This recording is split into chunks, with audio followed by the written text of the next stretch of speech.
Hello, hello, it is me, your True Hill Phenom SP3 back again on the Fightful Overbooked YouTube channel for the very first edition on Fightful Overbooked of Degrassi Dudes. I am here with the Spinner Mason to my Jimmy Brooks, Stephen Jensen, and we are joined by a very, very, very special guest. Someone that literally commented when we first started this show off, and we immediately was like, you gotta be the first guest for the show. She is a Degrassi fan. She is the queen of content when it comes to wrestling media, the queen of the ring. Alex is here with us. Hello, y'all. I am so happy to be here. When I found out, when y'all tweeted out that you were doing a Degrassi podcast, I was all about it. I am telling you, I wasted my Friday nights as a teenager not going to like teenage parties and out drinking and stuff. And I stayed home and watched Degrassi. And oh my gosh, I'm so happy to get into this today. Yes, we're happy to have you. It's the same kind of thing with us. Like I've told the story before where I discovered this show when I was in high school as well. We're all probably right around the same age. And Yeah. I was on like the high school wrestling team. So like my Friday nights during the season, like I couldn't go out and like hang out with friends ever or anything because I was like not eating and like had to wake up at like 6 a.m. to like weigh in for wrestling and all this stuff. So I just like found these marathons of this show that they would run on like the N, you know, Yes. and and, And and then before I knew it, I was just like completely hooked. And it was one of those things where like I didn't want my it was really similar to pro wrestling. I like didn't want many people knowing I was into this because like I just knew I was gonna get made fun of.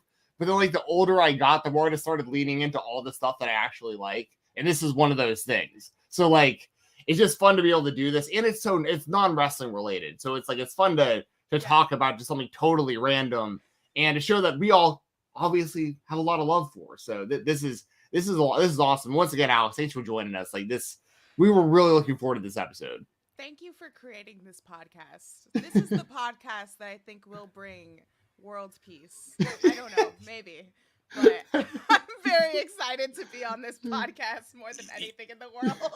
I don't think you're too far off because we create this podcast and then they come up with the reboot to Degrassi Yep. on HBO Max. Like, Yep. so you might be on to something. We might be on the path to world peace, ladies and gentlemen. Maybe. I don't know. I mean, listen, Degrassi walked so Euphoria could run. All right. I've not seen a lick of Euphoria, but I've heard that it's like people are comparing it to Degrassi. I'm like, I don't know, because we lived through the times of Degrassi, like during the Manny leaks and the shootings and like Yes. everyone just getting gonorrhea. Like that was Yeah. some intense shit on TV.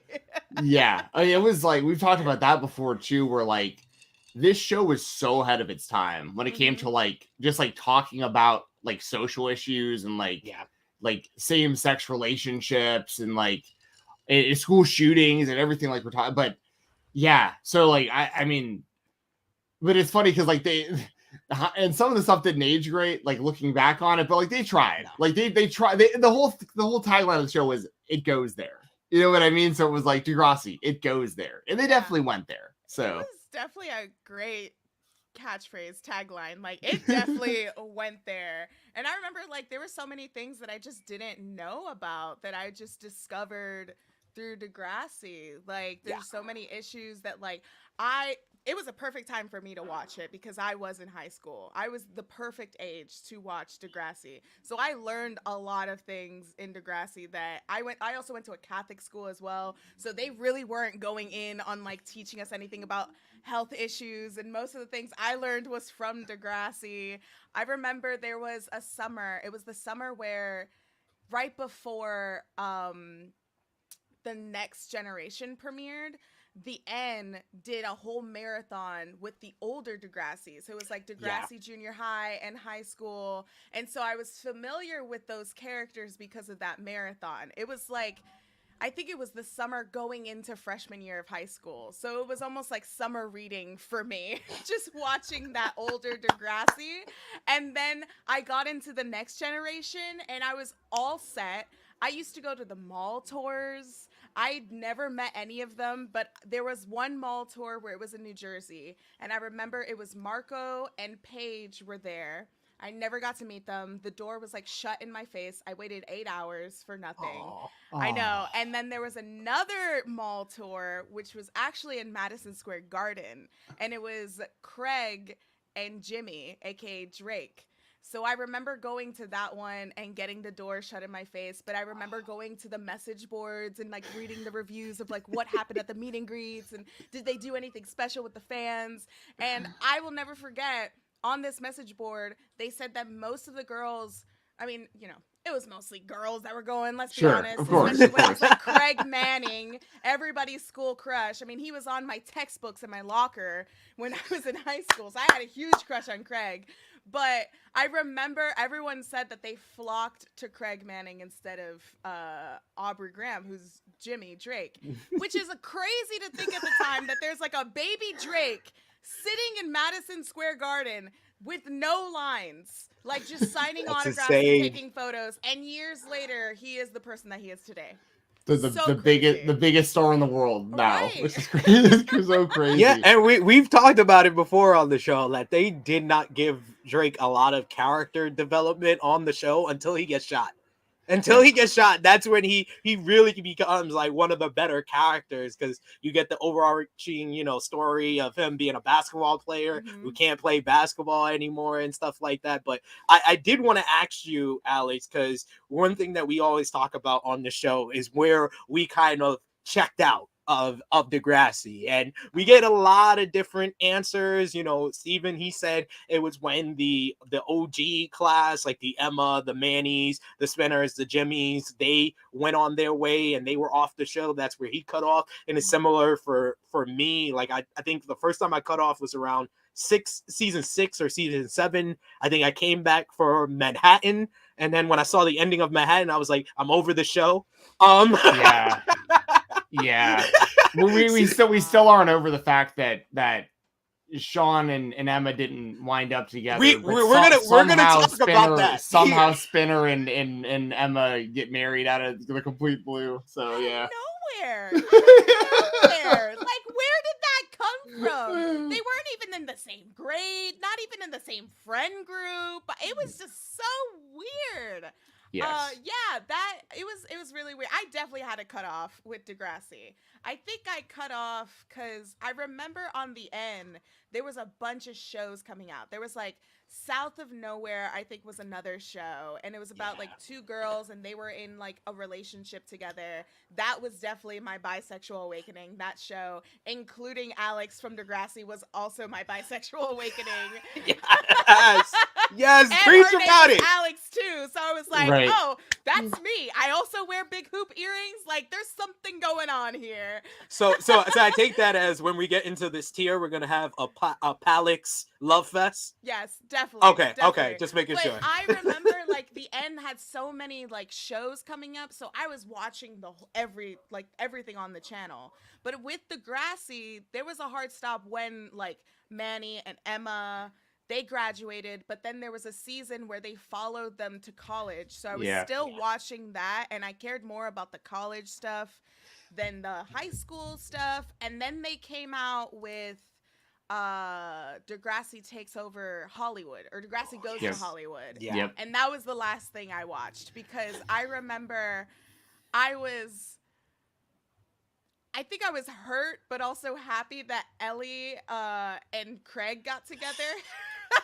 You mean at the airport? Literally, yes, at the airport. Yeah. The one kiss.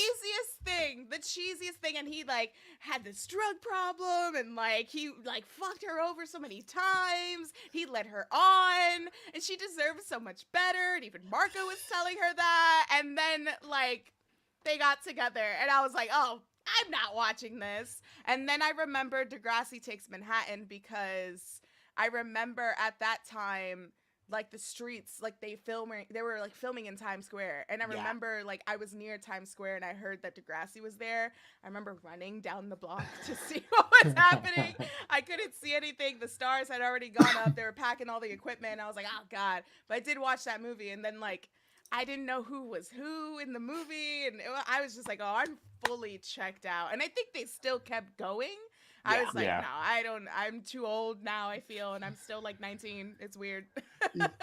It's so funny because me and SP3 have talked about that before too, where I think a lot of us, because when I initially dipped out was after the Hollywood movies too, the first time. Yeah. Because I'll never forget the cheesiest ending of all time where they're all like Paige is like in this mansion, even though like she got kicked off the movie, but now she's like the assistant to like the movie guy or whatever, and like the Dudes are all standing outside, and you get like this really cheesy scene where like Manny and Jay, they're like in this like real weird relationship, and it's like just the most cliche couple minutes in like the history of the show where like Manny's like, I'll be back before you know it. And Jay like turns around with like that look on his face, like, oh, this is still a thing. And they wind up kissing, and then everyone's cheering outside the mansion. And like you think the show's over, and like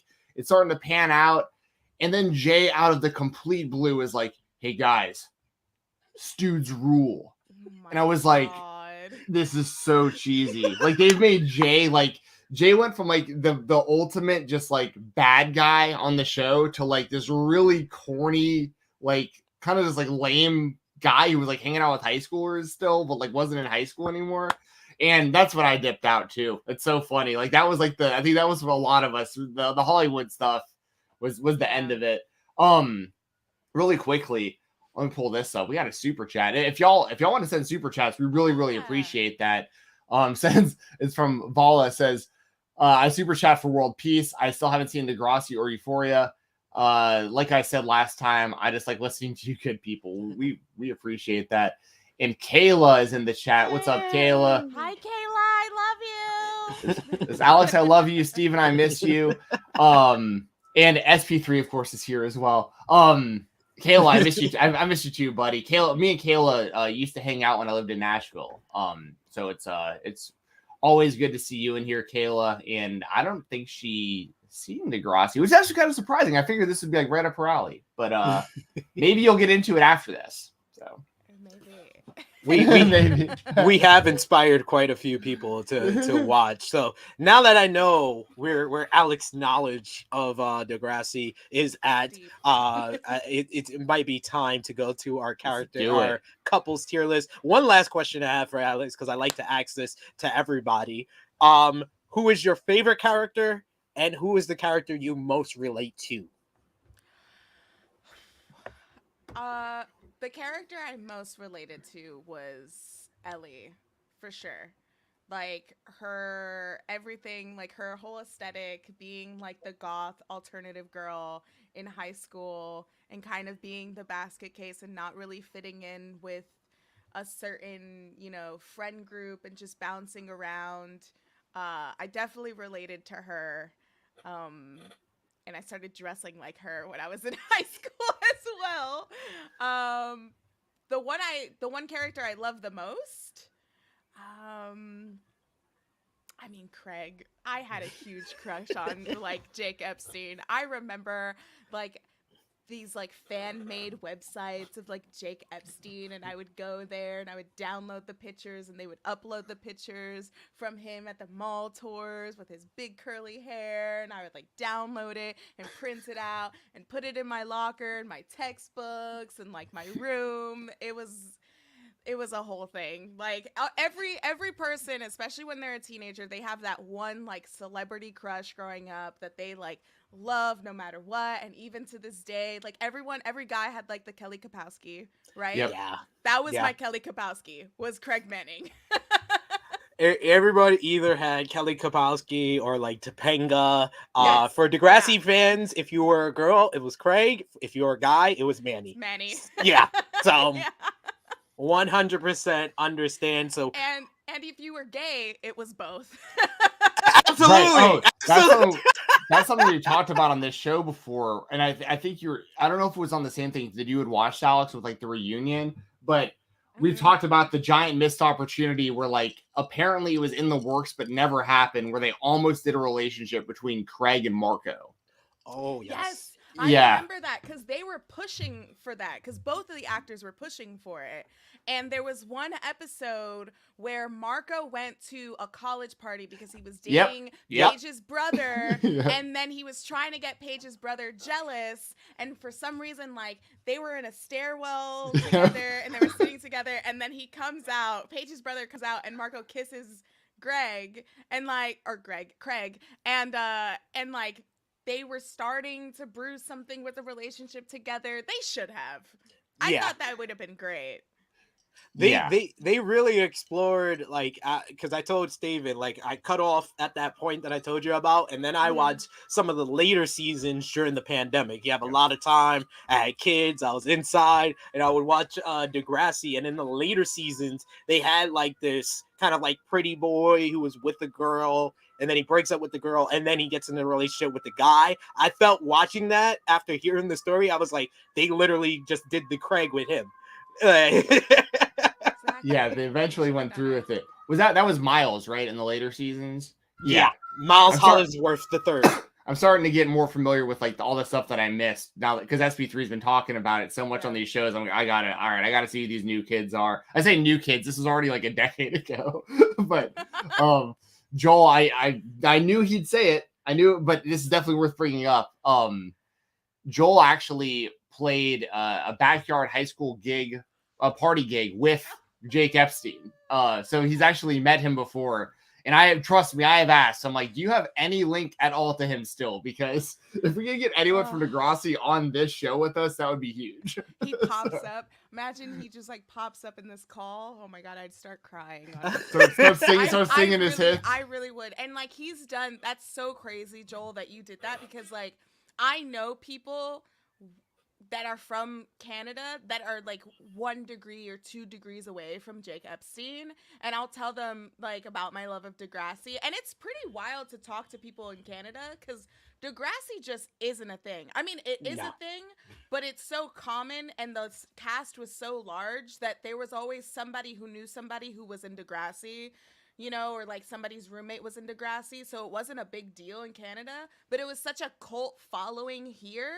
So when some of those actors branched out and were in different projects here, like Jake Epstein was on Broadway a countless amount of times, I would start freaking out like, oh my God, Jake Epstein. And people are like, who the hell is that? And I'm like, Degrassi. And some people are like, I don't know what that is. And it's like, you don't know what Degrassi is, you know? But then you talk to like Americans and it's such a cult following here. Like it's a huge like teen cult following over here compared to how it was in Canada. It was just so nonchalant over there and still is.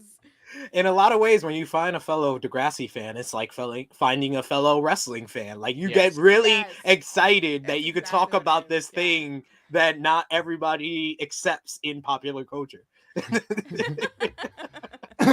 Looks like real quick, I'll throw this up too. The MWN network says that they did background stunt work, secondary work for Degrassi. Nice. Yeah, that's awesome. That's incredible. Love seeing this kind of stuff. Like, yes. Oh, awesome. So cool. Some real fans in here too. Like I know there's people who are gonna listen to this that have no idea what we're talking about, but like just want to hang out and like listen to us talk. But it's really cool that there's like actual Degrassi fans in here. They're gonna have some sort of clue of what we're talking about today as well. So. Especially with the couples. I feel like everyone has some kind of opinion with the couples. Like how people have an opinion with wrestlers. I'm sure there's going to be people in the comments being like, you should have ranked this wrestler or, you know, couple up higher, blah, blah, blah, blah, blah. This couple meant so much to me. It's like, that's what I'm here for, ladies and gentlemen. I am here for it. For those of you watching this, because this is the first episode on Fightful Overbooked, some of our shows like today, this is going to be more catered towards the fans that really know the show, because we're going to go through the couples. We'll deep dive on some of them. Some of them we'll just kind of get a gut opinion on, and we'll rank them. But some of our episodes are more quote unquote educational, where we really like explain who the characters are and like they go through the stories and all that stuff. But today is really more so for the hardcore fans, like, because we're going to pull up your favorite couples and some of your least favorite couples, and we're going to tell you what we thought about it. So I'm excited. Let's do this. Here is the full assortment of and you gotta excuse me, ladies and gentlemen, for a couple of these. I'm gonna have to go real close to the camera to recognize who these couples are because the pictures are sort of small. But here is our 5 categories for these tiers. We got endgame, so these are the GOAT Degrassi couples, the couples that either wound up together or should have wound up together, and the iconic couples. The next section is they were cute, but basically they would look cute together, but they weren't endgame. They weren't the iconic couples like the top tier. So forgettable. They were okay, but if you didn't watch Degrassi for a while, you kind of forgot them. I like to pretend they never happened. These are just couples that we completely just didn't even want to happen, or we think shouldn't have happened. And then, of course, it is the section everybody enjoys: toxic as AF, or whatever you would like to call it. But these are the couples that just were drama filled, so it was entertaining, but definitely weren't going to work out at all. So we got a full list, so we will I'm going to go through and pick out the ones that I know Alex and Jensen will know. For sort of the ones in the latter seasons, I'll probably say 1 or 2 sentences about them and put them where I think they should go. But we got starting off with one of the OG couple, like the iconic couple of Degrassi High, but they did transfer over to Degrassi The Next Generation. We got Joey and Caitlin. Joey and Caitlin, Alex, what's your gut feeling on them?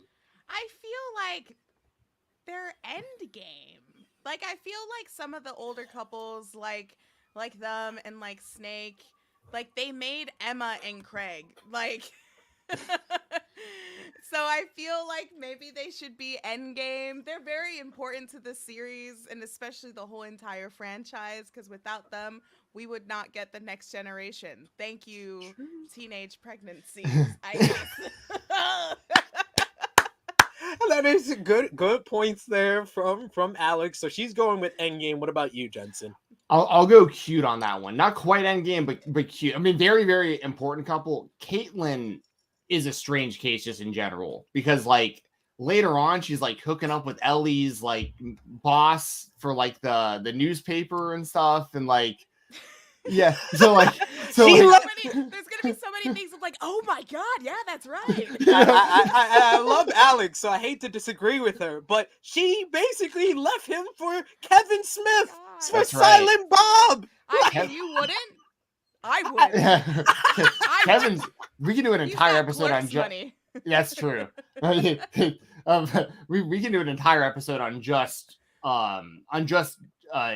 Kevin Smith's involvement on the show, just like how strange it was for him to be so involved in the show. But I know he was a fan growing up, so it's really cool that he got himself on there. But I'll go cute, because they were a super important couple. But then like in the later seasons, Caitlin just kind of goes off and like starts randomly hooking up with like random characters with young men, with the age gap relationships. I think there was an interview that Kevin Smith did where he admitted that he like had a crush on Caitlin in the older seasons, and so he wanted to wrote himself into a relationship with his dream, I guess. Which I did the same thing with Craig, honestly. Yeah, I respect it. I respect that move. Where are you at, SP3, on the ranking? I think I'm going to agree with Jensen. They are memorable. I just don't think they're endgame, because my only experience, I didn't do the full summer reading that Alex did, but I did watch the Degrassi High finale, Summer Times, I think it was called, and Joey cheats on Caitlin the entire summer with Tessa Campanelli. And then you go to Degrassi The Next Generation. They had that on-off again, which was cool when it finally paid off and they got together. And then it doesn't even last like a season and a half. And she breaks up with him to go with Kevin Smith. So, yeah, I'm going to say cute. We'll put them in the cute section. The other OG couple we have right here, Snake and Spike. Alex, you're going with endgame for them? Yes, we wouldn't get Emma. Yeah. Literally, we wouldn't get Emma. Yeah, I'm gonna go endgame too. There was this short period of time where like Snake cheats on her with Miss Hasalakos. Yes. But outside of that, like they stay together, they work it out. Emma's the main reason that Degrassi Next Generation even happened. like storyline wise. So yeah, I got to go Endgame on them for sure. So I will agree with you there. They had the whole situation. I think it was season 5 with Mrs. Hot Sauce. Yes. Snake getting with Mrs. Hot Sauce. But other than that, they were good money. And now we have a very infamous couple in Degrassi lore, Craig and Ashley. Oh man. Alex, I want to hear your thoughts on this infamous couple, Craig and Ashley. First of all, we would not get the infamous scene from Battle of the Bands if it wasn't for this relationship. Hell hath no fury.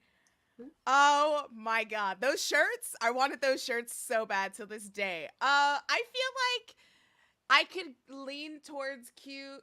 I wouldn't necessarily say Endgame, even though that was like the launch pad for the both of them. Ashley went into like her goth phase during that time, and I think afterwards she dated Jimmy. Then Craig, then Craig cheated on Ashley with Manny though. Yeah. I was like, I'm gonna let her go into this timeline. Because I'm remembering now. And also, that was also the episode that was forbidden in America, because one of those episodes was the abortion episode. Yes. And That's so right. I remember it was a huge deal that they didn't show it in America. And I went to Catholic school, so during that time in high school, like pro-life and pro-choice was a huge thing in my life. And I remember they finally aired it, and they like had this whole thing about this episode, and then like she had an abortion, but it literally was from that relationship because he cheated. Ooh, I don't know. Yeah, now the more that we talk about it, the more I'm like, they might actually be in the toxic AF category. I think I either tweeted this or I messaged Steven, and I was like, I literally have not seen a Craig couple that I didn't put in toxic at all. But for sure, I'm sorry, Ashley. Yeah, you know what? I think that they would both be toxic, because Craig like was egging her on, gaslighting her, doing all this stuff, and then but then that Battle of the Bands scene was so good, and then he was just. There's that one scene where he's like, I'm sorry. How many times do I have to say it? And then her name's Melissa, the actor, but Ashley was like, until you mean it. And I remember just like that playing in my head so much when I was younger, and it was in all the commercials for Degrassi. They're toxic. Being so blind to how you felt. Yes. But I know is that I'm a loser. Yeah. And so here's the thing. At the very least, Toxic AF I think is the right category, but it did lead to some good music. We gotta at least say that. Yeah. Most of these toxic couples, they would lead to some very good music and moments for sure. Yeah, it definitely it's one of those memes where it's like, your music saved my life, and it was their music. Yes. Absolutely. Now I'm gonna group these two couples together. We have Derek. He was the kind of like the class president from Lakehurst. So he comes in. I believe this is season 6. Wait, so you talking about Damien? Damien, sorry. Yeah. I always get the D's wrong, but yeah, Damien. So he was the president of Lakehurst. He comes in season 6 during the whole Degrassi versus Lakehurst rivalry kicks off, and he gets with both all three, Manny, Liberty, and Emma, but we have here his relationships with Emma and Manny, and I'll start off and I'll say both of these are going in. For me, I like to pretend they never happened, because Damien, they gave way too much stuff to this guy. Literally, all his storylines was him hooking up with the 3 main friends of the Degrassi, the second youngest group. He was always framed as like this like super intelligent, like reasonable guy, but when it came to girls, he was just like a cheater. Yeah. Yeah. I would definitely put like to pretend they never happened, including the storyline of that whole Battle of the Schools. It was just what was that? yeah, for sure. They just come back one season and it's like double the amount of people, because now Lakehurst has been absorbed by Degrassi, and everyone's like, wait, what's going on right now? Wait, you combined us with the school that stabbed someone at the school? Yeah, and they're just supposed to get along like it's no big deal. Some of these people were involved in stabbing their good friend JT. This is I'm with y'all. I'm definitely in the pretend it never happened category. This was an interesting one. The next one. Yes, this is a very polarizing one right here. We have Emma and Sean, kind of like one of the central Degrassi couples for the first couple of seasons. Alex, what's your feelings on Emma and Sean? Endgame. Hashtag Emma and Spinner never happened. It never happened. Yeah, I want to find them right now to just put them in. I wish they never happened. I'm gonna Yeah, say I do it. wish they never happened, because Sean and Emma, like, that was because Emma started off when we first saw her. She was the environmental There we go. girl, you know, like she was all about like destroying the GMOs. You know, she probably was a vegan. And she's probably like, you know, eat the rich now.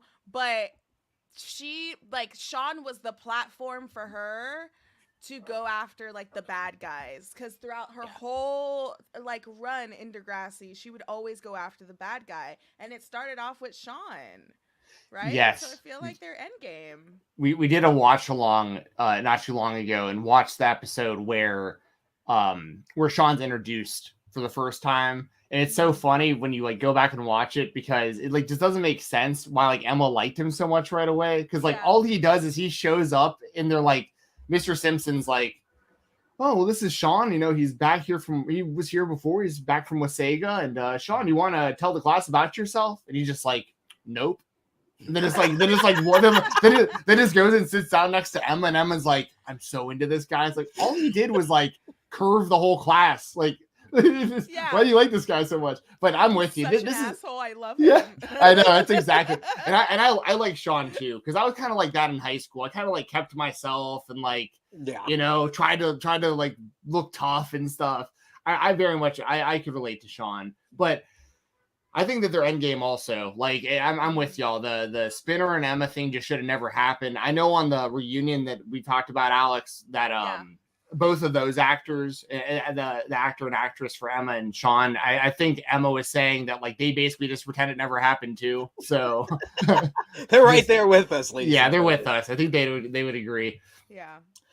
So I know these are more like newer couples here. We got Ashley with the guy she left Craig for in London. I don't know if you guys remember this one. Alistair. Yeah, Alistair.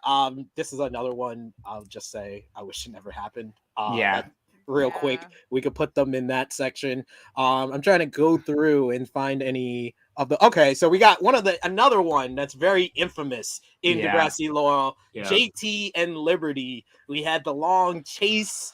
Then we had the payoff, and then it all falls apart in season 5. He sells oxycodone, gets her pregnant. They have to give the child up for adoption. Then you got the love triangle with Mia, which sets up the Degrassi versus Lakehurst feud. And then he realizes that he loves his oatmeal Liberty more than his what is this, spaghetti and meatballs? Yeah, the meatball sub or whatever it was. Extra cheesy sauce or whatever. Extra cheesy sauce, and then he gets stabbed by Drake. That was the character's name, who's with Johnny DeMarco outside of the house when he's going to tell Liberty he loves her. What's your thoughts on JT and Liberty, Alex? Heavy.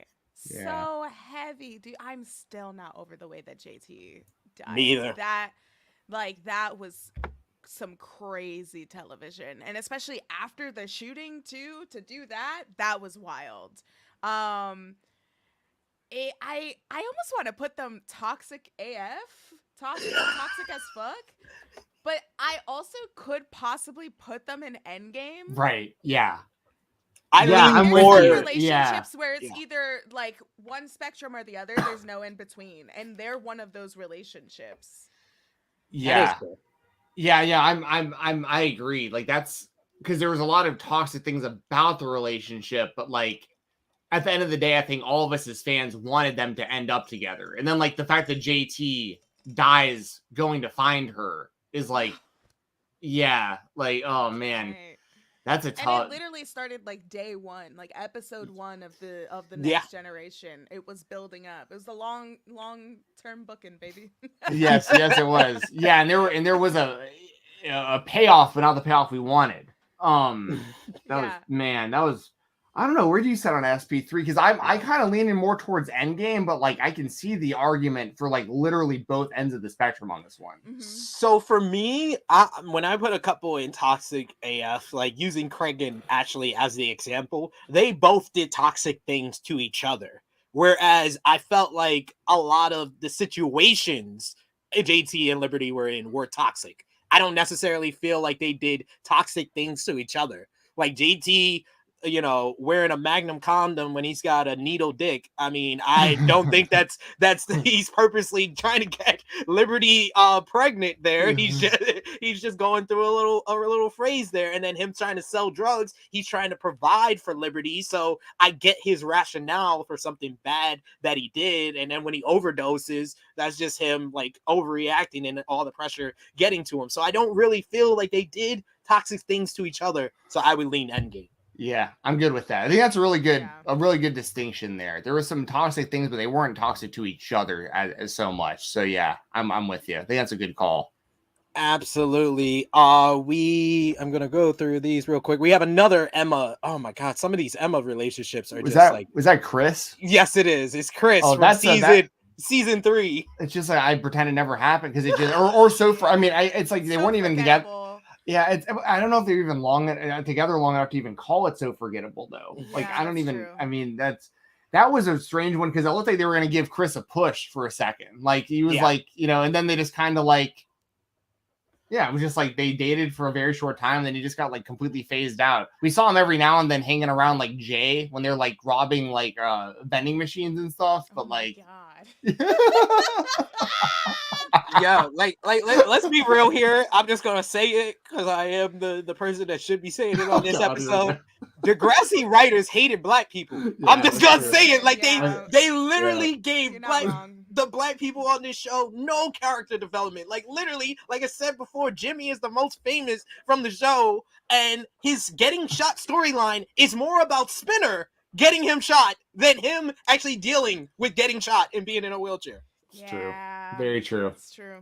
So like they just literally, it wasn't until like season 9 that I found a character that I could relate to, because I didn't really technically relate to Jimmy for a lot of it. Like the first couple of seasons, he was bland.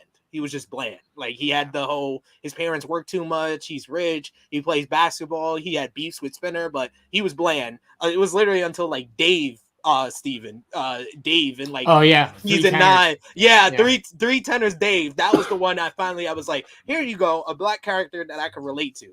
That it took that long. So in general, they don't do well with black characters on Degrassi here. I'm gonna say we go to these ones. We go to the Jay relationships.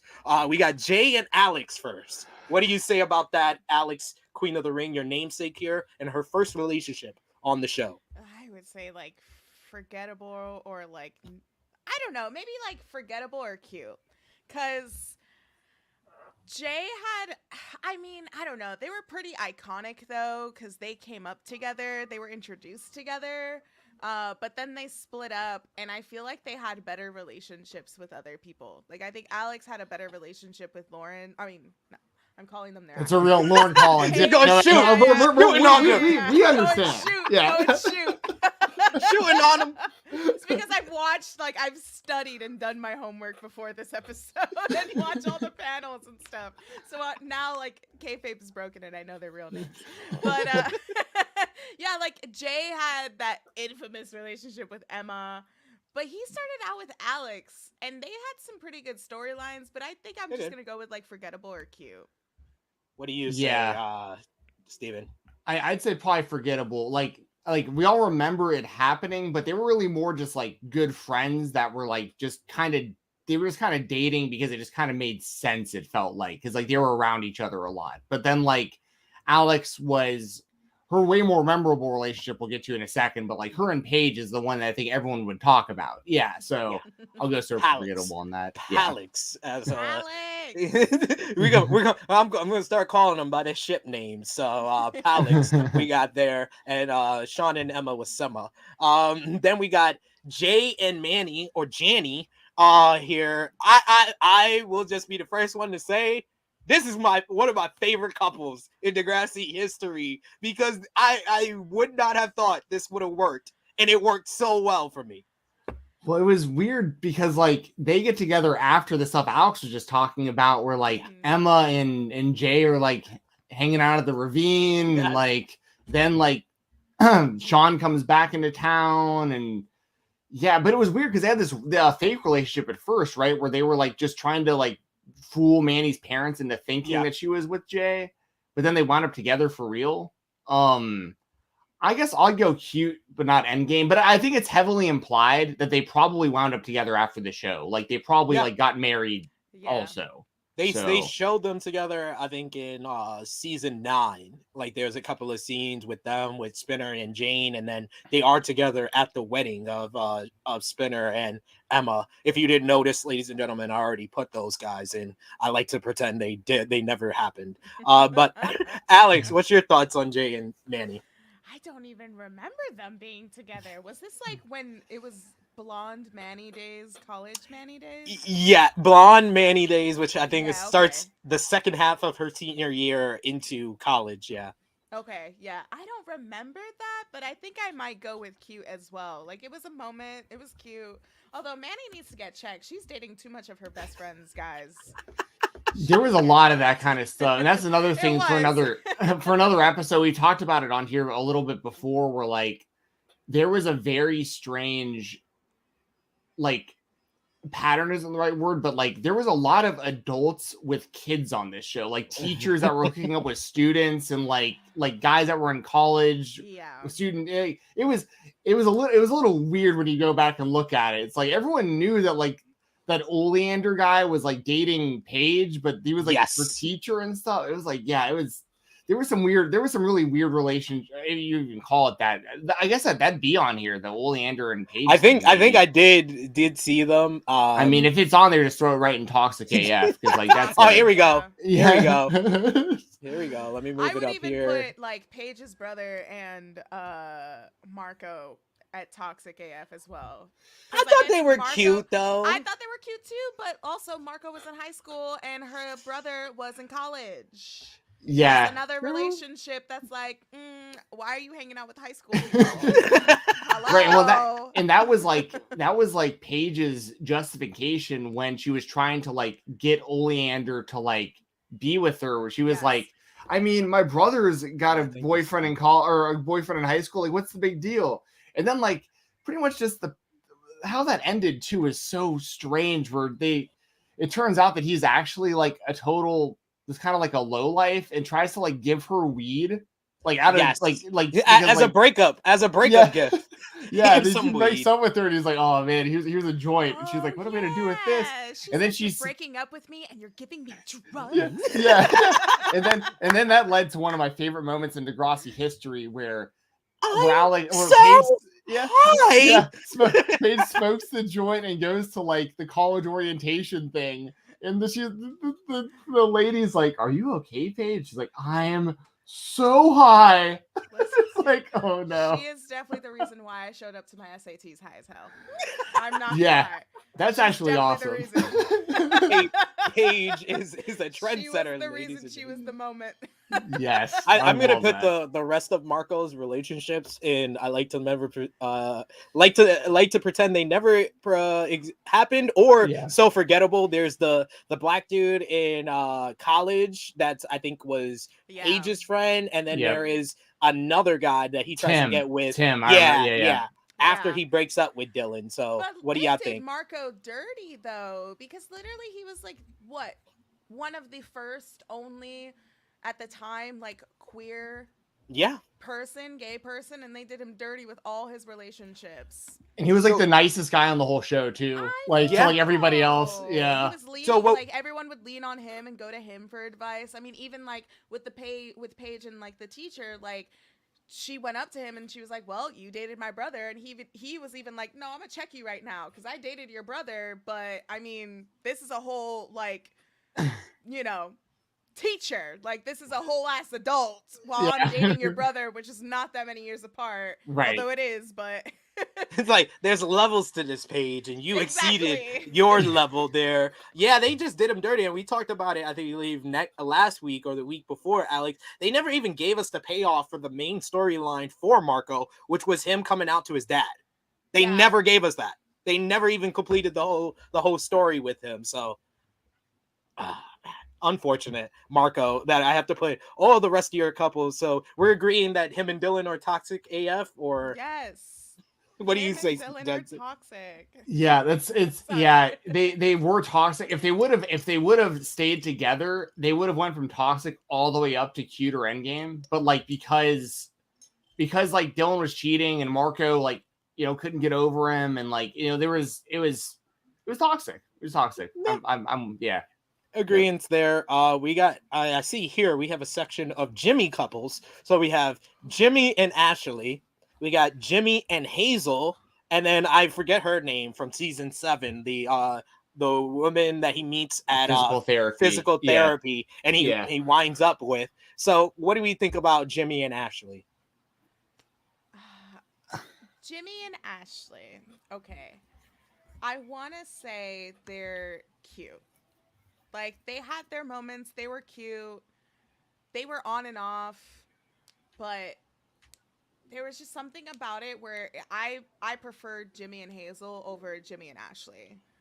But I would also probably put them under cute too. Yeah, I don't know. Yeah. I don't know. Like, because something that always sticks out to me about Ashley and Jimmy was that when Ashley tried to like box Jimmy out on the music, and then like Jimmy had to come like save her because like she was bombing on stage without him, and then he starts rapping over her music, and then people like it. I don't know. See, so full disclosure, me and SP3, we did a character tier list like a month ago or whatever, and we had Ashley in the trash. Like we like really went through it, and we were like, this girl, like when it really comes down to it, she like was backstabbing her friends and like wanted all the spotlight for herself and all that stuff. Yeah. So I don't know. How do you feel, SP3? Because like I think there's a wide range of how I feel about Jimmy and Ashley. Yeah. Just blanked out her name. Yeah. I think it's either toxic because like there's a lot of in the first season she thinks like he's like being like a clinger when he's having problems with his parents and he's coming over for dinner all the time. Then there's a whole Jagged Little Pill where she goes in on him after taking E. Then they get back together and he doesn't really like her new look. So they break up again, and then they get back together after basically Ellie rejects him. He gets with Ashley, and then we have the whole music thing. So and Ashley leads him to believe that Ellie's into him too. So he like confesses his love for Ellie after Ashley pretty much encourages it, and then she swoops in after he gets rejected. I'm sorry. I'm going back memory lane. I'm like, damn, we watched some stuff like Smoke Cigarette. Like, yeah, I know, right? We watched some stuff, dude. But also, there was an episode where Jimmy slut shamed her as well. That is true. Yeah. I forgot all about this stuff. Yeah, they're toxic as hell. Yeah, that's it's funny because I was in the same boat. Like until I started rewatching a lot of this, I was like, "Oh wait, some of these people sucked." Like I liked these people when I watched it originally. But yeah, I think toxic. Yeah, it's also easy to compare it to like people you actually went to high school with, and you're like, "Well, I don't talk to that person, and they're toxic as hell, and they remind me of Ashley." So I don't know. That's so true. Connecting right there. We got Jimmy and Hazel. I think they're cute, but they literally just had no storylines for them. No storylines. Yeah, I felt like they had chemistry together. Like the actors had chemistry together. They just didn't have material for them. I would put them under cute because I feel like they had potential, but they just didn't do anything with them. Unfortunately. Yeah. And it was at the time where like Jimmy was really bland as well. True. Yeah. When he had no character, basically. And they stayed together a long time. Like they were a couple for a long time on the show. They were. I think through season 3 they got together, and then they eventually broke up in season 5. So that's 3 seasons is the wow for a lot of these relationships, unless you're one of the on again, off again couples. And she was by his side too after he got shot. She was like in the hospital, like helping out and stuff. So yeah. That's right. I agree. And then we got his final relationship with the woman from Fizzo. I mean, honestly, it's kind of forgettable. Even though he winds up with her and he gets engaged to her, it's really kind of forgettable because they only really give them a storyline of them actually meeting. And then we got Joey's non-Caitlyn relationships here. So there is Sydney, the one that is in the love triangle with him and Caitlyn in season 3, and then we have the woman that he gets with that he meets at the used car lot after he breaks up with Caitlyn.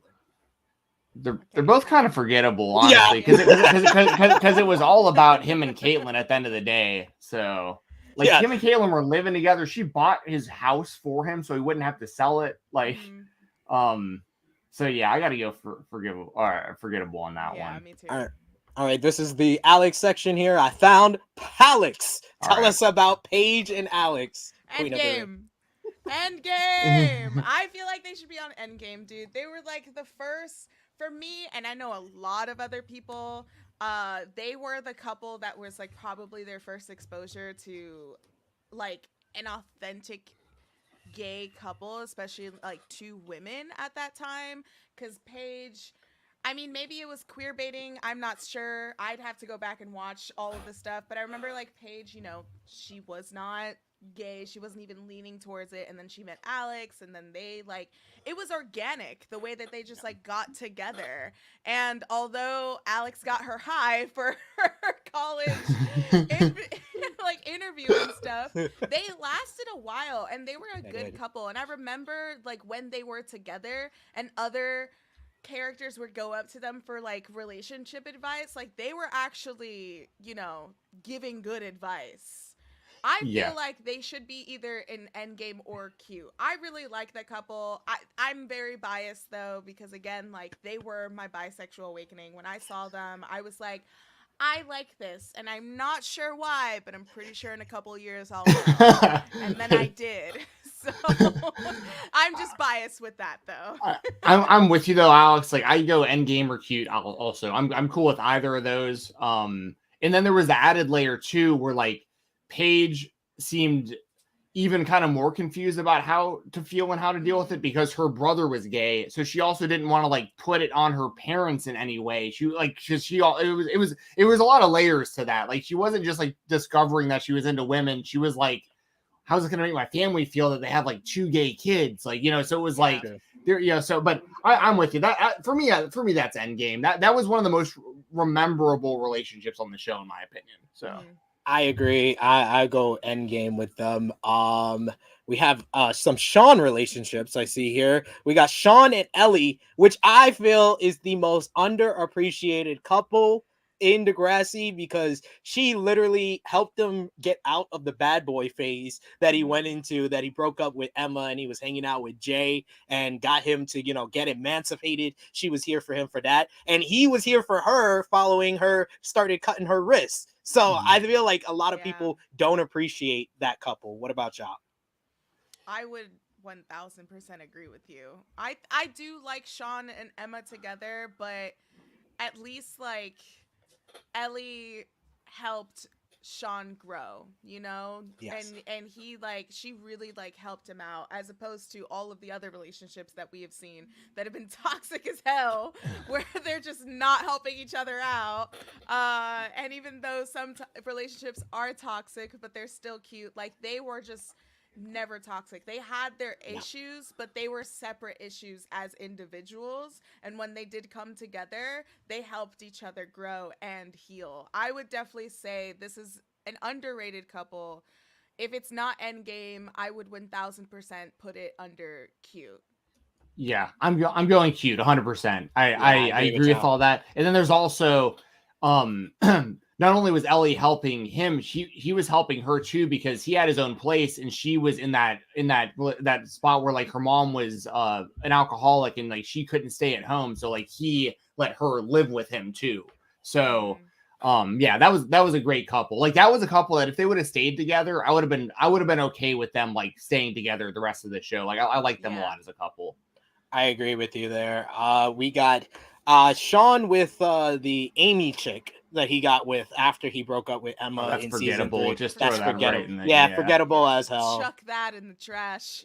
Was she the one? Yeah, she was Amy the one that was like jealous that Emma was hooking up with Jay in the ravine. Like she was the one who saw that she had the wristbands or whatever. Because she was Alex's friend and she hooked up with Jay first while he was with Alex, and that's why Alex gets mad at him and slaps him when they're doing play rehearsal because he cheated on her with Amy. Didn't know that he also cheated with Emma. So, but then she got gonorrhea, and then Emma. That's how Emma found out that she had gonorrhea. Because then I got her.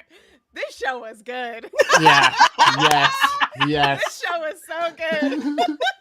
Absolutely. I love when we remember this stuff. It's great. Oh, yeah. It's great. It makes it great every single time. So I think that's all of the Sean relationships. Now we got to go to a very polarizing character here, Spinner, and all of the GOAT of relationships on Degrassi, the Next Generation, in my opinion, because he had Darcy, he had Jane, he had Manny, he had Paige. I believe there's another one here, but those are the 4 main ones everybody remembers outside of the Emma one, which we just chucked in. We wish it never happened. So let's start with his oldest one, Paige and Spinner. What do y'all think? End game. Like that is the relationship. Because Paige is the it girl.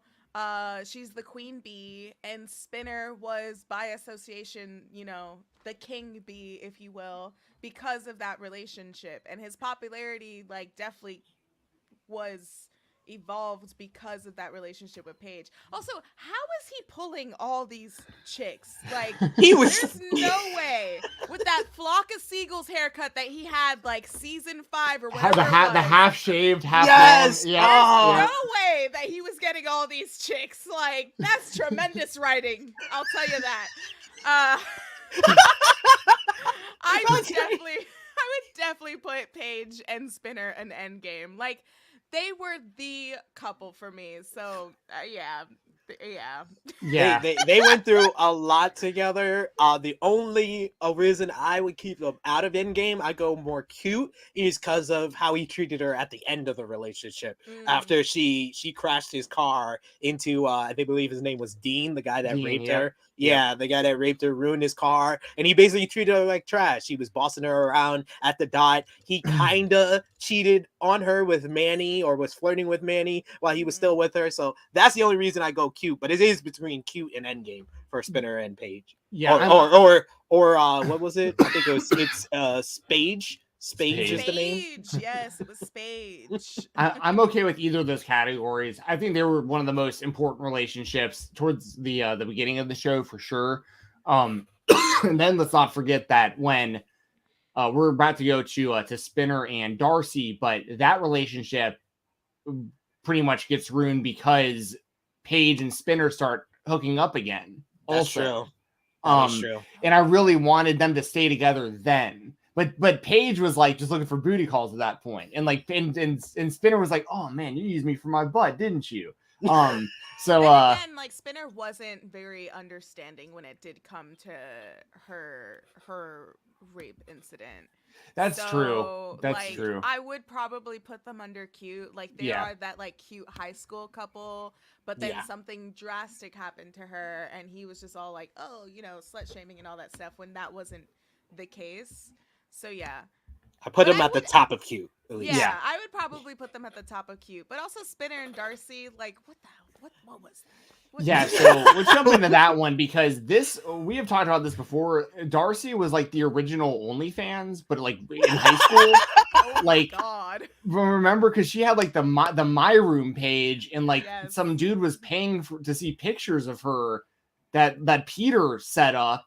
And Peter was just the creep of all creeps, and they tried to have a redemption on him over time. But I don't know, the Spinner and Darcy thing was so strange because I thought they were cute together, but but it also led to Spinner being in that friendship club that like hated gay people, and like it put him and Marco at odds, and like so like I don't know where they should rank, because like I said, I thought they were a cute couple, but like the relationship was, a lot of things around the relationship were pretty toxic.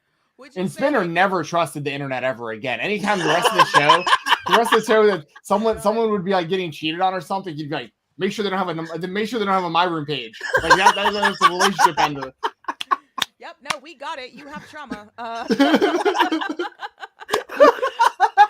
would probably then put them under like, I'd like to pretend like it never happened. Like they were a cute couple, but their relationship, I'd like to pretend it didn't exist. I could feel you. I could feel you. This is another one for me. I wish it never happened. Manny and Spinner. Spanny. I'm sorry. I didn't understand this one like at all. Like I was like, these two people don't even seem like they have very good chemistry with each other. It was just sex, really, right? Yeah. I mean, that's all it was. Yeah. And then she also kind of like is the reason that Darcy gets upset with Spinner, because Spinner isn't like really honest about like his virginity status, and Manny's like, wait, you like, what do you think? She tells Darcy, she's like, wait, what do you think me and Spinner were like doing when we were together? And she's like, wait a second, what? And like then it like, I don't know. What pretend it never happened. That's probably that's probably the right move. Yeah. That's probably best for this one. And then this is the one where I think we should probably rank higher, was Spinner and Jane. This one just seemed like Spinner found the female Spinner, in my opinion. Yeah. But they assassinated her character in season 9 when she cheated on Spinner with Declan. Yeah. Declan. Yeah. Like how do you cheat on a name like Spencer with another name Declan? Like oh my god, dude. I would probably put that under cute. Like it was cute, like especially again, him and Paige were the it couple, and for me, I didn't see him being with anybody else that just wasn't Paige until Jane came along, and I agree, she was the female version of him, of Spinner. But I would put them under cute, because then why didn't they get married? He had to go marry Emma? Like, well, because come on. because he overheard her explaining to Manny about how she cheated on him with Declan. That's right. That's right. No, Holly J, because Holly J was right. dating Declan. That's and right. She's like, oh, remember when I used to sleep with your boyfriend? Like, well, what? they get like way too detailed in the conversation. They're like, yeah, good thing we were able to keep it a secret all this time from Spinner, and like Spinner's like right outside of the door, like nice listening. I forgot about that. I gotta go. I'll go cute though. Like she was with him when he was going through chemo and stuff too. I give bonus points when like someone's going through some real stuff. Yeah. And he was with her when she finally revealed that she was like sexually molested by her father. By their dad, that's right. Yeah. Yep. And through the whole football, her joining the football team as well. So they were there for each other through a lot. Like I wish they were endgame, but the season 9, like total character assassination. Next one is another polarizing couple here. I want to hear Alex's thoughts on Toby and Liberty. Oh God. What are we doing? Like, what are we doing? Thank you. I really think that they like took 2 darts, threw them at the wall, and they're like, they're a couple. They're together this season. I guess. Like, what are we doing? Yeah. Like, can we respect JT? Yeah. Like, exactly. That's like, I'd love to pretend that never happened. Yeah, we're gonna pretend like that never happened. And my quote for the day is Toby Isaacs praise on the weak, because this guy just waits until someone's at their absolute most vulnerable to make his moves, and I'm just not about it. They did JT so dirty by like hanging out the way that they were right after he died. But and then Liberty's water breaks in Toby's Bubby's car too. So yeah, there's that. God, right. Not on my Bubby's car. Not on my Bubby's. Not in Bubby's car. Bubby's car. Oh my God. Oh, that's so fantastic. I see a couple of these random JT and Manny relationships. With JT and Manny, that's another one I wish never existed. But what about y'all? Yeah. Yeah, I'd probably put it under like I'd like to pretend it never happened, or even like cute. It was a moment. They were young. That was it. And it just never felt like Manny was over Craig in that relationship, and then it matters remained worse when JT and Craig shared a locker room together. Yeah. Oh, that's right. Oh, yeah, That's that's right. Yeah, I'm good with pretend it never happened there too. Absolutely. We also got here. I think I missed it. Oh, this guy, the first guy she ever tries to get with. Well, after Craig tells her she's too young for him, she gets with this guy when she joins Power Squad, and this is the guy that she changes her look for. I forget his name, but this is another one. So forgettable. forgettable. Yeah. Forgettable. It's just forgettable. Another one here, Craig with the girl that he winds up with in California. Another one that's so forgettable to me. Yeah.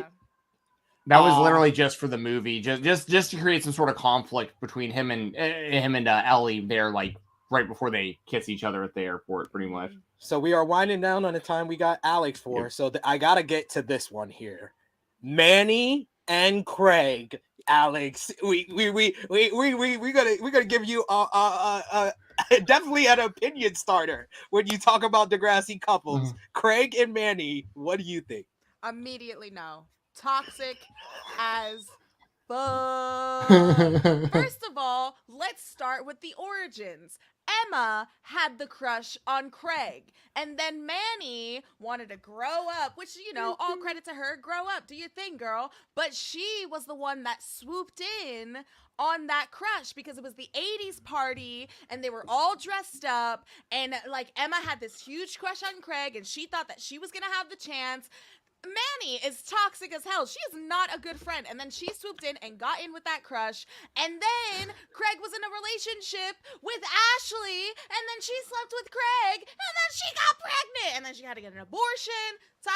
Toxic as hell. Immediately throw it away in the trash. Garbage. No. Yeah, and you didn't even get into round 3 when he gets her on the coke. I mean, that's right. Oh my god. That's right. Oh. That's right. Oh man, yeah, I can't do any of that any more justice than Alex just did. Just go ahead and just throw that in toxic. I'm sorry, like these two relationships have to be side by side because just like Kobe that thing into the trash can, dude. Like it was so bad. Oh, I was waiting for this. Like I've been searching through these pictures to find them, and when I found them, I wanted to ask Alex what she thought because that always generates a lot of opinions. Craig and Ashley, cranny, as they say in the streets. Next, we have another polarizing character. I guess this is a good one to end off on. The Peter relationships.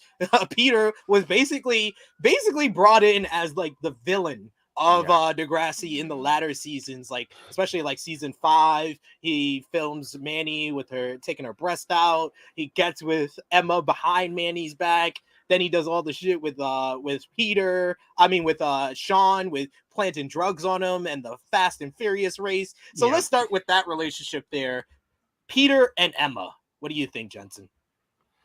Peter and Emma, I mean, I guess probably pretty toxic, right? Like, I mean, Emma wanted to be with Sean. He totally screws Sean over, like you said, planting drugs. And that also leads to Sean hitting a pedestrian in his car and going to jail.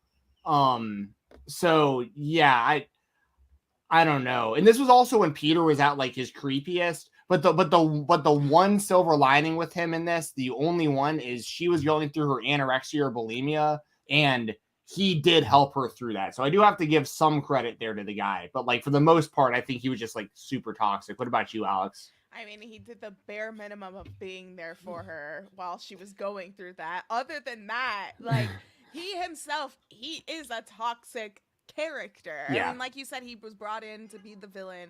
He did a tremendous job.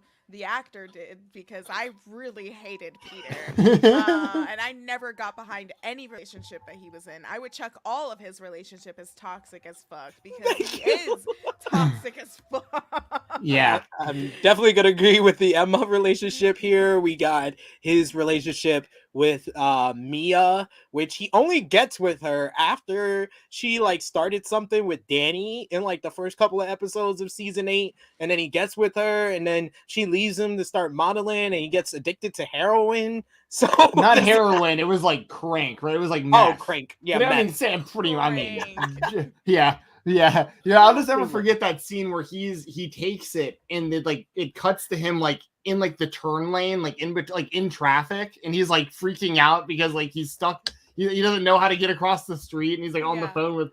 Oh man, that was crazy. So Anyways, what we seeing for the Mia relationship? Is this another one that's toxic? I'm okay with Alex's thing about like pretty much everything he did was toxic. Like I'm cool with throwing that right in the toxic. Relationships were toxic. Yeah, him and Darcy. Person.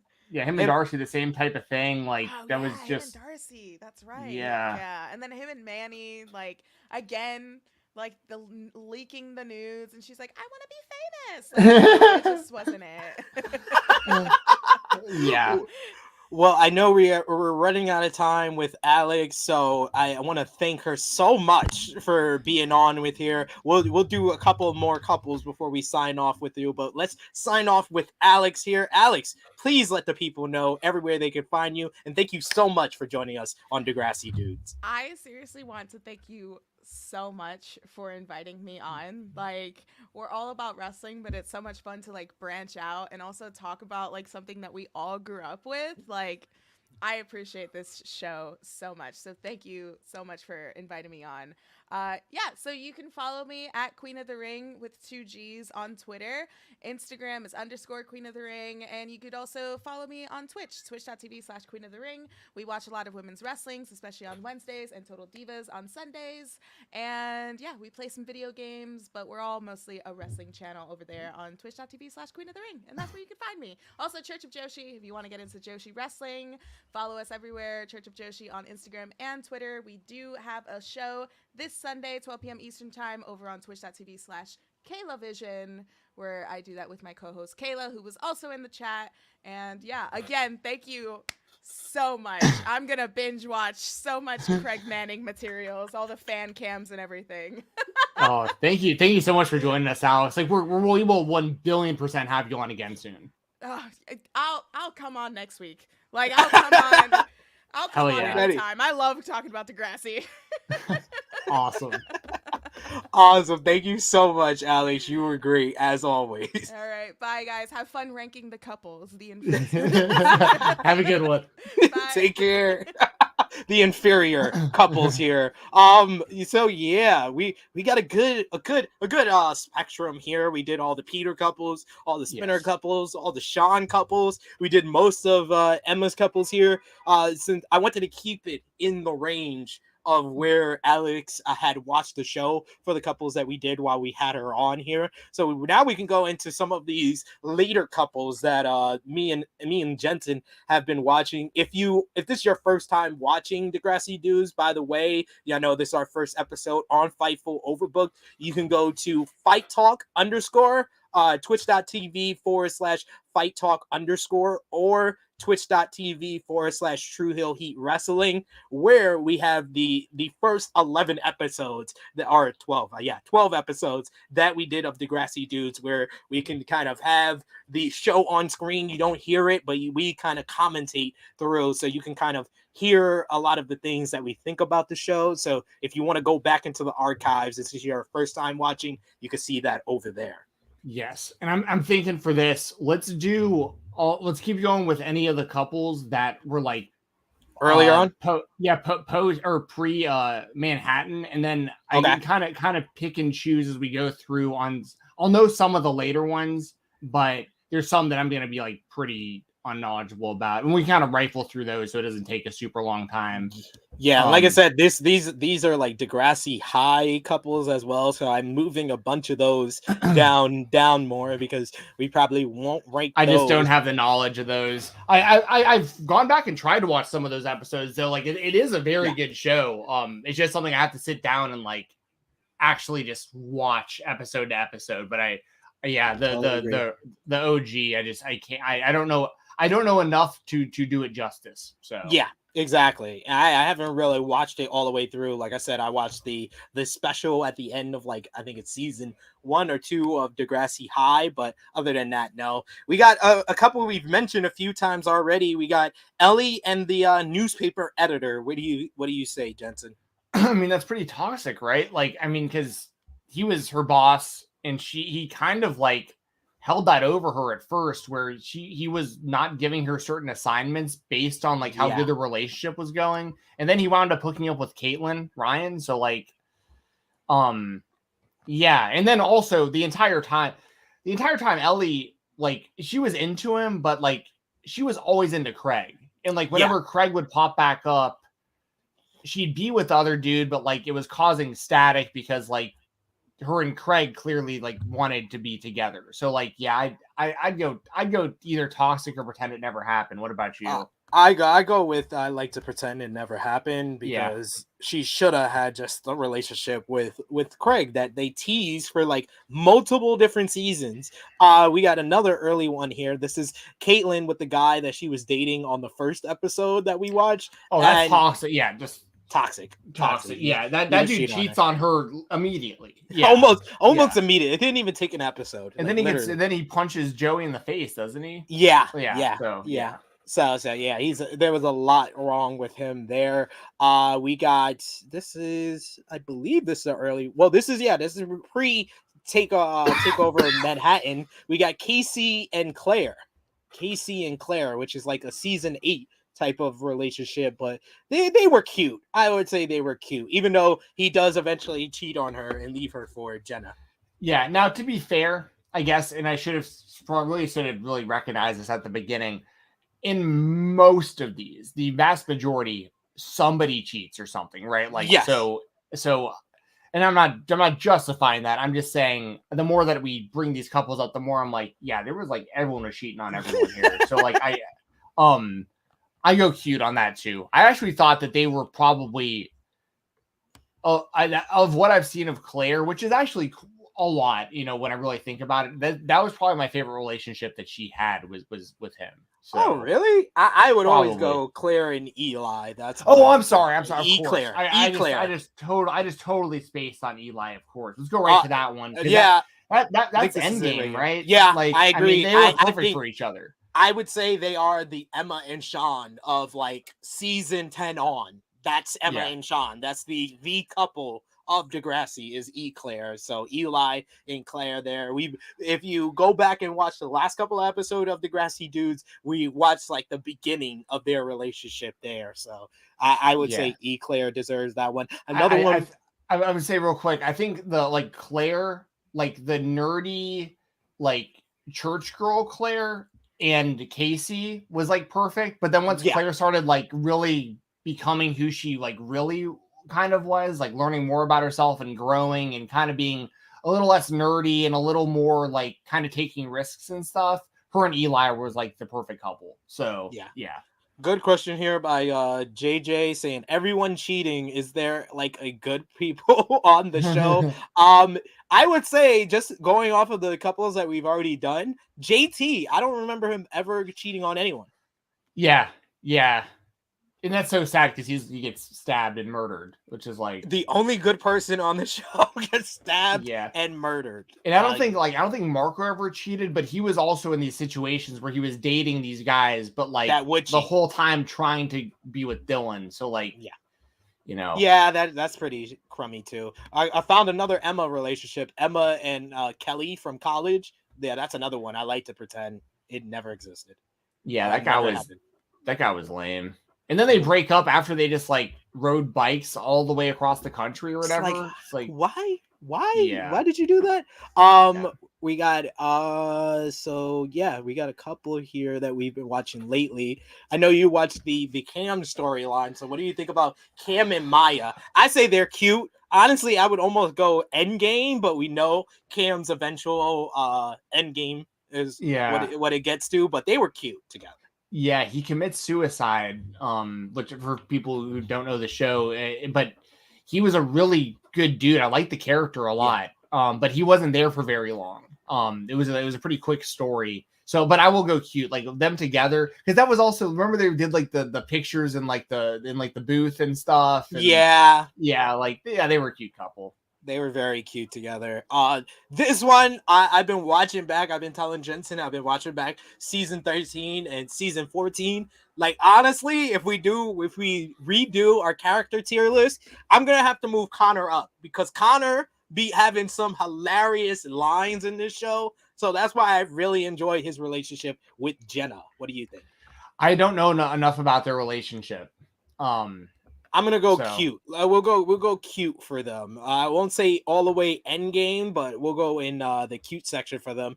Here comes another toxic one, another Casey one. Casey and Jenna. Yeah, I mean, you know how I feel about Jenna. She was very annoying to me, just in every way. Like, especially her music.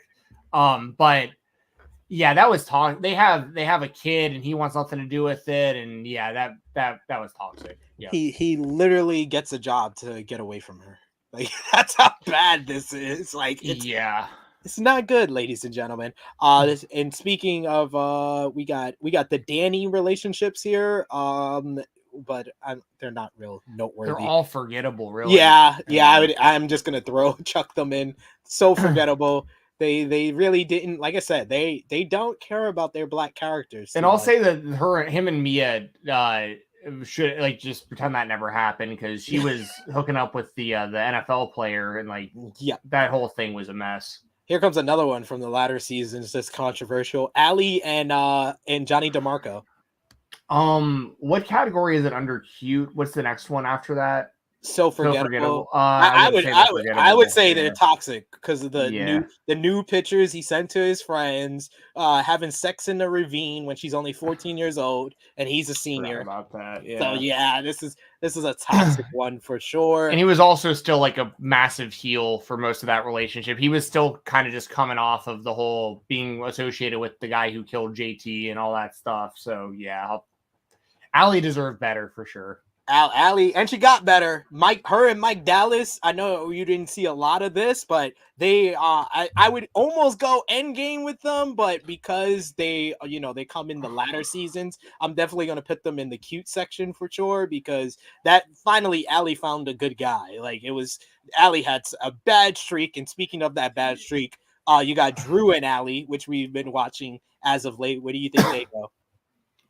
Well, it's interesting because I don't know as well.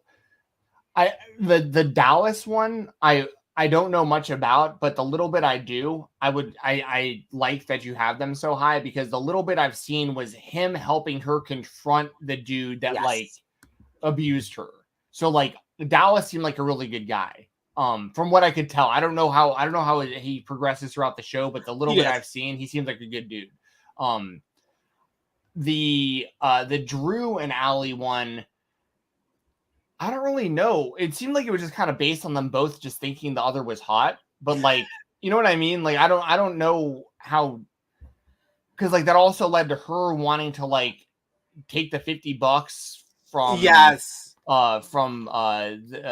and he cheats on her with Bianca in the basement. And his justification is so weak, because like when he's like trying to explain it to her, he's just like, what was I supposed to do? There was nothing I could do to stop it. Like she just, you know what I mean? Like, and it's like, well, you could have just not shown up to do it at all. But yeah, I don't know. You would know more about the relationship, but like I said, I just felt like they were just paired together because they just thought that they were hot, but I don't think there's anything like deeper than that. Yeah, I'd say so forgettable. Like by the time you get to like season 13 and 14, you kind of have to be reminded that they went out for a couple of episodes in season 10. This one automatically going in. I like to pretend they never happened. Drew and Becky. Becky is the ex-girlfriend of Drew's deceased brother, and he gets with her after in the same season that his brother passed away. He gets with her. I'm sorry, that's automatic. I like to pretend they never happened. Yeah. Drew and Bianca, I would go. I would say this is close to Endgame because this is like Drew's best relationship, but I'll put it in the cute section. Definitely, they helped each other a lot.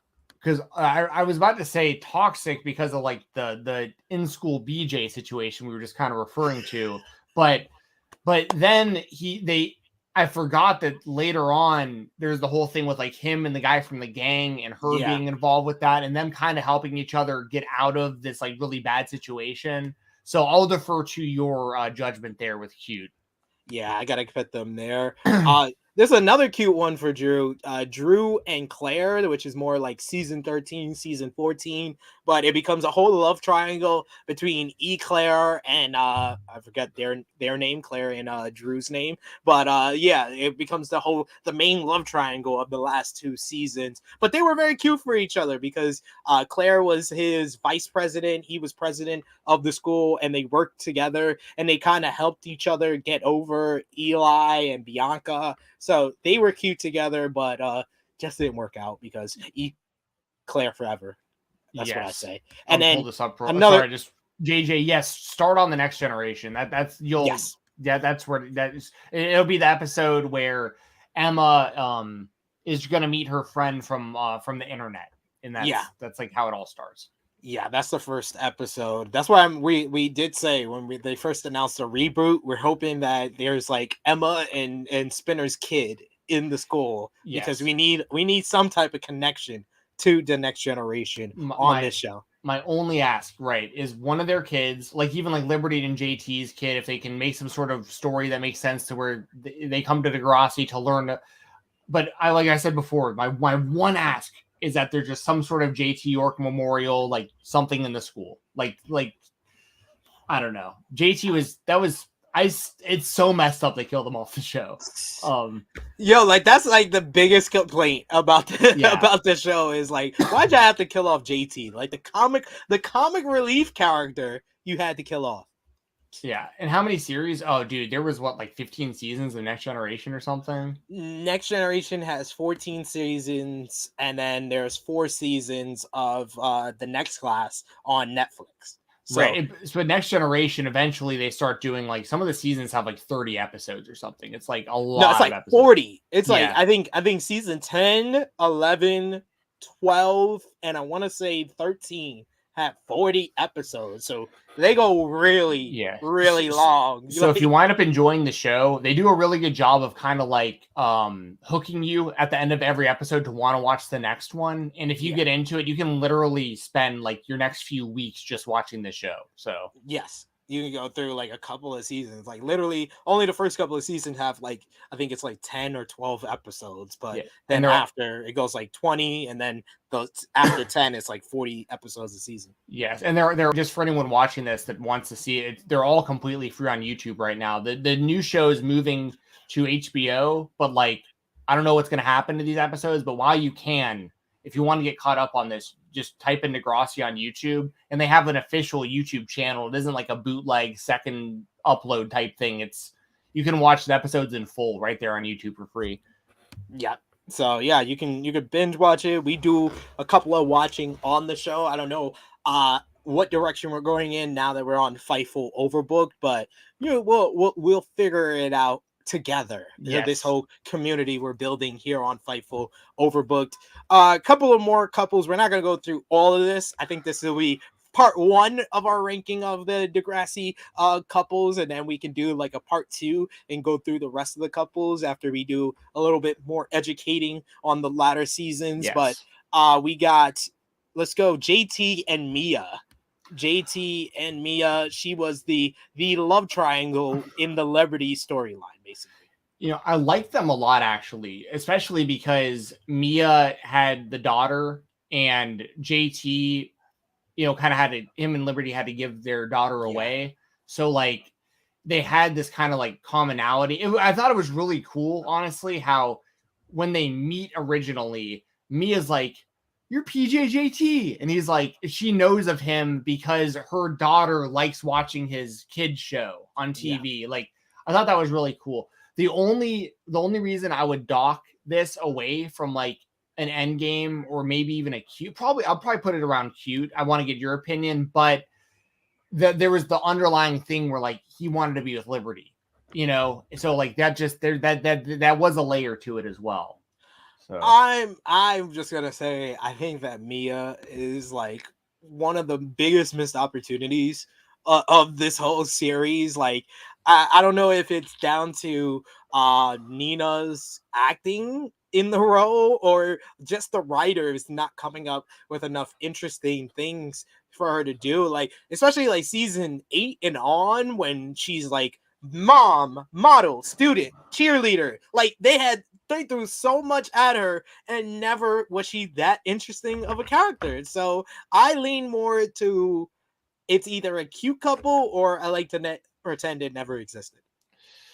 I'll let you make the judgment on that one. I'm okay either way, because I can see every side to this one. Yeah, I'm gonna go. But they aren't forgettable, that's for sure. Like, I remember it. Yeah, I'll go with forgettable. Let's put them in the middle there for forgettable, because I wouldn't put them on the same level of a lot of the couples that we already have, and I like to pretend they never happened. When we think of Mia, you think of her with different people. When you think of JT, you think of him with different people. So yeah. Exactly. What other ones we got here for y'all? Trying to find any of the Declan relationships. Oh, any other I mean, Declan and Jane. Oh, yeah, that's toxic, right? I mean, I want to say toxic, or I like to pretend it never existed. Let's do that one. Never happened. Yep. They completely character assassinate Jane in season 9. Like, after everything she went through in season 8, where we find out she was molested by her dad, and Spinner helps her through that. She gets beat up by her male teammates on her football team. Spinner helps her through that. She helps Spinner through his cancer treatment in season 7. Then we get to season 9, and they're just like, you know what? We're gonna totally F up Jane, and we're gonna make her cheat on Spinner with this douche called Declan. As I've said on our previous episodes, man, the walking cliche, Declan Coin. This guy just cringy. JJ, this I keep bringing him up here because I think a lot of people are going to be in the boat, his boat here, that are watching this for the first time. Just keep in mind, when you start watching the show, they're like middle school age, and it might come across a little corny in ways, like the show but you need the foundation of those early episodes for the character development, because a lot of these kids that you see start in middle school here, as we're talking about, like they stay with them until they're like in like their like early 20s, mid 20s, some of them. So like, so even if you don't think the show is like amazing right when you start watching it, then just keep in mind like the long-term stories that are going to come of this literally over like 15 years of like some of these kids being on this show. So it's crazy, but that's actually very true. Very true there. So let's do just a few more couples here. Do you have Declan and Holiday on there? Do I see it? I have to look very close for a couple of these pictures here, because these are very small pictures, and then some of them they're kissing, so you can't really.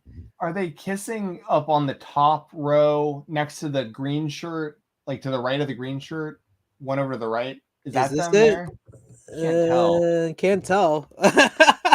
And this one, they have the heads cut off, so that's a great one. Oh, we got this one that we could throw in toxic. Fiona and her boyfriend at the start of season 10. Her boyfriend that abuses oh yeah, her. That guy was trash. Yeah, get out. Bobby. I can't remember his name now. Bobby something. He was like a family friend that was beating her. Yeah, he had a very douchey sounding name. That's all I remember. Folks. Yeah. And let's end off on. I'm trying to find like a main couple. Bobby Beckenridge, by the way, that was the name. Oh, let's end off on Sav and Anya. Sav and Anya is actually, I believe, the longest couple that had the most episodes together in Degrassi: The Next Generation history. Wow. I'm torn on this one too, because like she fakes a pregnancy with him. Like that was wild. Because I've said it before, I like Anya a lot. Like I probably like her more than most people who watch the show. Like she was one of my favorite characters for a while. And I like Sav. But yeah, I don't know. Where do you stand on this one? Because like it's hard for me to get over the whole fake pregnancy thing. And then like they were choosing like baby names together, and like it was kind of hard to watch. Yeah, it was very hard to watch, especially those couple of episodes where she's faking the pregnancy with the plan that she's gonna have a fake miscarriage. It's like, horrible. Yeah, and also Sav, like while they were dating, Sav's parents had an arranged marriage for him set up, so like she never felt totally like they were really together for a while because there was this other girl that he was like supposed to get married to because that's how the family wanted it and stuff. So like, I don't know. It's a mess. It's a mess, ladies and gentlemen. And I believe the guy in the green shirt is Declan for Holly J. So we got Holly J and Declan, and we got Anya and Sav. Based on everything we just said, I think Sav and Anya are either toxic as fuck. They're not forgettable. They're not. I would say they're either cute or toxic as fuck. So what would you say? I think they're cute, but they're too toxic to put it there. So thank you. That's a good point. And then Holly J and Declan, they were a great couple up until Declan started trying to like buy her off. So that was weird. That's another one I'm torn on because they were together a long time. They lived together in New York. They went through a lot of stuff together, but Declan was like, when he wouldn't get his way, he would try to like throw money at her so that she would do what he wanted. And like, it was I would say cute. I would say they were cute together. They fit together a lot. I see we do have one more Drew Torres one. Him and I forget her name. Zoe Rivas. Oh man, this was another one. I wish. No, they were toxic because he basically hooked up with her after he broke up with Bianca, and then had sex with her and broke up with her the very next day. And then she basically lied to her mom saying that he raped her. And then they tried to like put some blame on him when she eventually is actually raped. So that's just toxic altogether. So this is our first part of our Degrassi ranking the couples tier list here. Before we wrap things up, where do you think how we should rank these tiers as we have them right now? So let's start with Endgame. Who do you think should be at the top of Endgame? Man, it's close because I like all these couples a lot. I think that I had Emma and Sean wound up together. It's them. And that's my only reservation is that they didn't wind up together. But my gut is kind of JT and Liberty. I don't know. Like, I just feel like I agree with you. Like, that's the one I was thinking, even over Snake and Spike. But I would go, how I would rank them, JT, Liberty. Man, it's close because Eclair and Sean. I'm gonna put Spike, even though they wind up together. I'm gonna put Spike and Snake at the last here. So I know my first and my last, and then these three is hard to rank. I'm gonna go with Eclair second, then Palix, and then Sema. I like it. That's fair. On the cute category, I don't know if I can do rank all these from first to 10th or whatever, but like if I'm choosing like a first place out of these,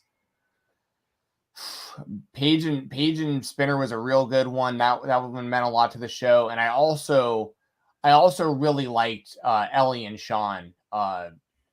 So I would go with one of those two couples as like number one and number two. We can go Paige, Spinner, then Sean, Ellie. Then I would go Jay and Manny. Then Spinner and Jane. Then we can go Caitlin and Joey.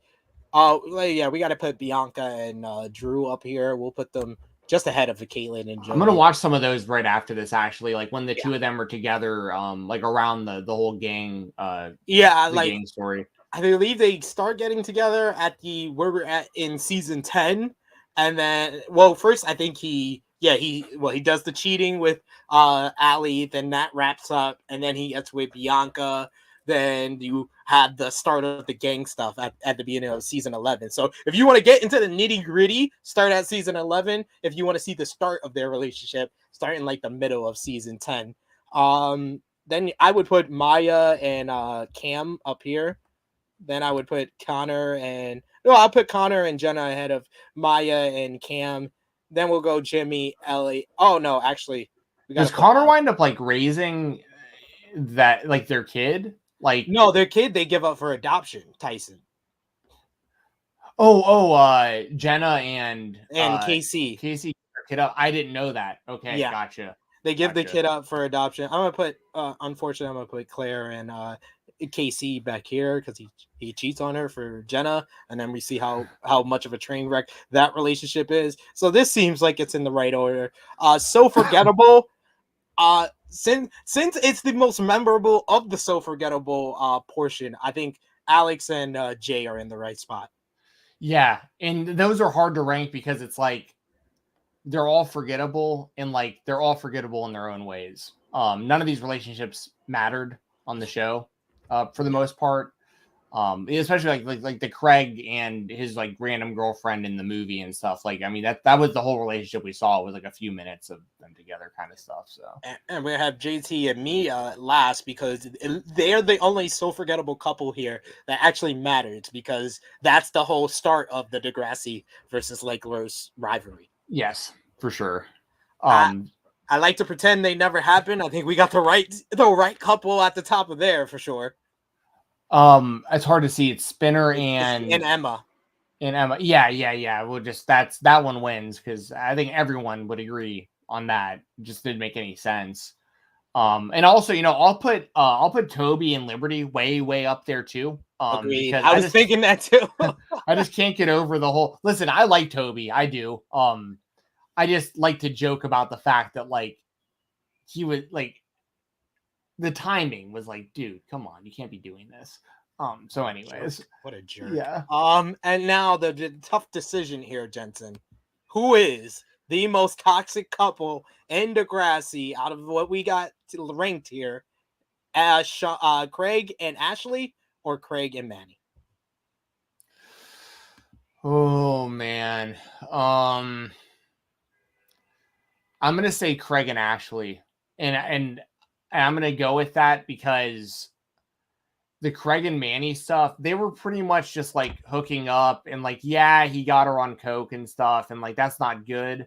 But like Ashley was like legitimately jealous of like anybody who like was close to her. Like she's just always jealous about stuff. And Craig was always toxic towards any girls that liked him. So like Craig was one of my favorite characters on the show. Don't get me wrong. He was just terrible when it came to how he treated women. So it's like it's like the guy who treated the women, I shouldn't say the worst because like, I mean, I'm sure down there, like we can knock one out actually the most is Rick and Terry down there. I was looking for them too. if they're on there, that's the most toxic couple for obvious reasons. Like he beat her and hit her so badly. She wound up in a coma and was never seen on the show ever again.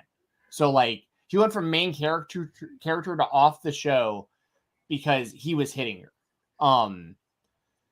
So if that's on there anywhere, I got to get a good look too. I'm going to lean into this. Yeah, I'm not seeing it here, which is a damn. They were so toxic they didn't even make this list. That's how toxic Rick and Terry was. That I don't see them. I don't see them, ladies and gentlemen. Unfortunately. Wow. Yeah. Maybe I don't see them either. Maybe I gotta look harder, or maybe they just aren't there, like you said. Yeah, but that's who I would vote as the most toxic couple for obvious reasons in that one. But of the ones we have listed here, yeah,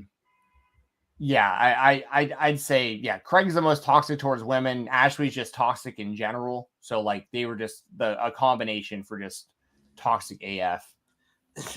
Toxic AF. So we got Craig and Ashley at the top of Toxic AF. But this was a good start to our journey here on Fightful Overbooked. We want to thank everyone who's joined us live, everyone that joined us in the live chat, as well as our very first special guest, Alex, Queen of the Ring, who was great as always. Jensen, anything you want to plug before you sign off? Yeah, if y'all want to check out more of my stuff, Fight Talk _ on Twitter. All this stuff I do over at Fightful, the Fightful Select Weekender podcast on Fightful Select. I talk mainly independent pro wrestling on there every Sunday, as a part of the $5 tier. So you get my show, you get Alex Bloxy's Sour Graps, you get a bunch of different stuff, and then you of course get all the news from Sean Ross Sapp.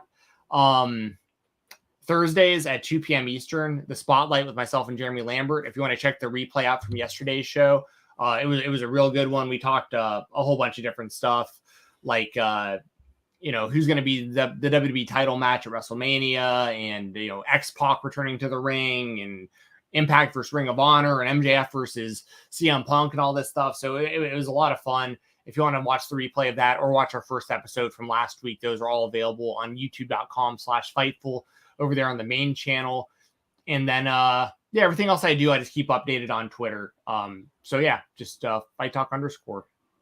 Yes, and you can find me on the Twitter machine at TrueHeelSP3, my written work over at WrestleTalk.com as well as SportsKeeda.com.